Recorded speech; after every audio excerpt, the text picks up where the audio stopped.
السلام عليكم ورحمة الله وبركاته، أحلى اخوات وأحلى متابعين وأحلى عيلة، مساء الخيرات والمسرات، مساء الهنا والسعادة عليكم وعلى قلوبكم.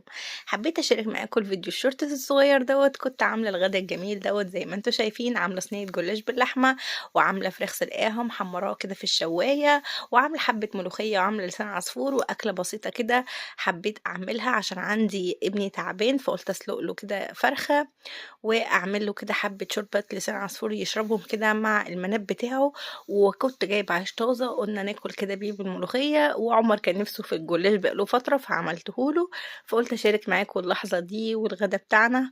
لايكات كتيرة للفيديو، واعملوا شير للقناة، واعملوا اشتراك لو مش عاملين اشتراك، وبحبكم أوي أوي في الله. وانتظروا الفيديو الجديد، روتين جامد جدا جدا إن شاء الله هينزل لكم بعد الفيديو بحبكم أوي أوي في الله، وما تنسوش تدعموني وتشجعوني باللايكات والاشتراك في القناة. استودعكم الله الذي لا تضيع ودائعه. باي باي.